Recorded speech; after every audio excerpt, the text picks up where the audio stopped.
Hi, everyone, and thank you so much for joining us on this Monday afternoon. I'm Kyle Bosch.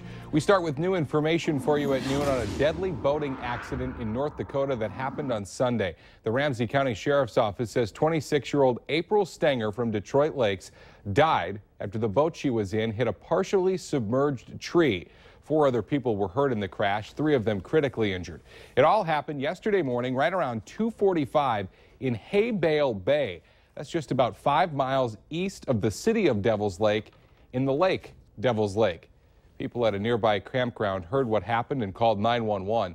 Deputies say the boat was going about 30 miles per hour when it hit the tree. Stenger died at the scene.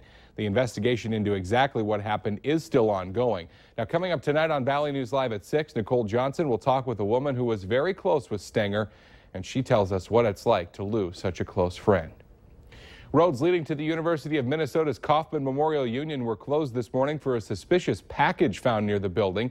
The U sent out the alert around 5 a.m. that the building was shut down, and they warned students and staff to stay away. The Minneapolis fire chief says that suspicious package was later identified as a tent bag. It was x-rayed and showed no safety concerns. However, the building does remain closed until further notice. Drivers got a rude awakening on University Drive in South Fargo this morning. Road work started a day ahead of schedule, which caused some massive delays on both sides of the street. The work is going on between 14th and 18th Avenue South, and traffic is down to 1 lane in both directions. That work is expected to last for about the next week. It's one of those days that reminds us all why it's so great to live here. Let's check in with meteorologist Robert Hahn, who has a first look at our Monday afternoon forecast. Yeah, most of the area seeing lots of sunshine. We are dealing with just a touch of cloudiness and even a couple of sprinkles over in Minnesota. We'll show you that here in just a moment. But temperatures right now in the 70s out there, a little bit cooler up in northern Minnesota, 71 in Baudette, 73 Thief River Falls and Detroit Lakes.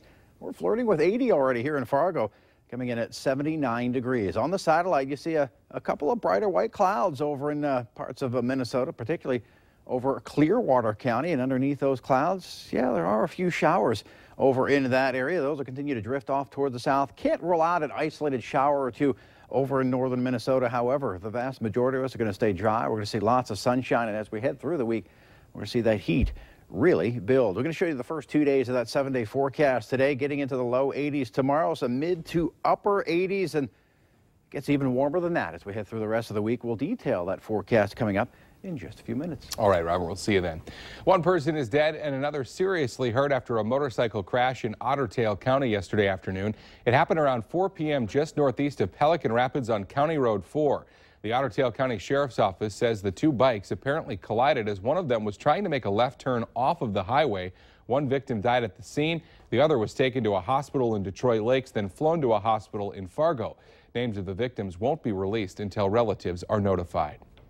Police are reviewing surveillance video to see if they can identify a car and suspect who injured a Twin Cities bicyclist with a piece of concrete.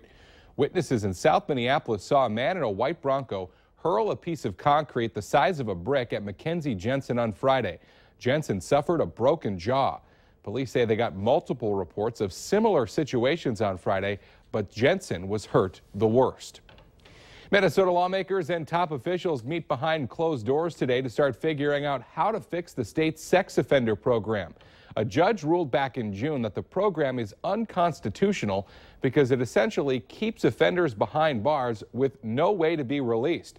The ruling came after hundreds of sex offenders filed a class action lawsuit against the state.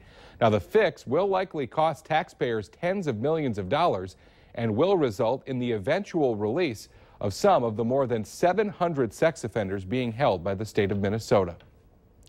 A Purple Heart found in a Minnesota garbage dump has been returned to the recipient's family.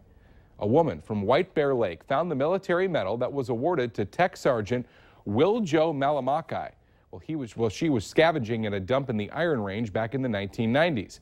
Now, that woman's daughter recently met a relative of Malamakai while visiting her mother's old home, and that connection is what got the medal returned to the family. The mystery remains, however, about how such an important item could end up in the dump in the first place.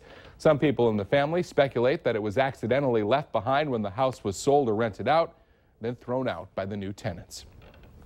Roads yesterday were jammed with RVs, trailers, and cars all headed home from Detroit Lakes after the largest country music festival in the Midwest ended.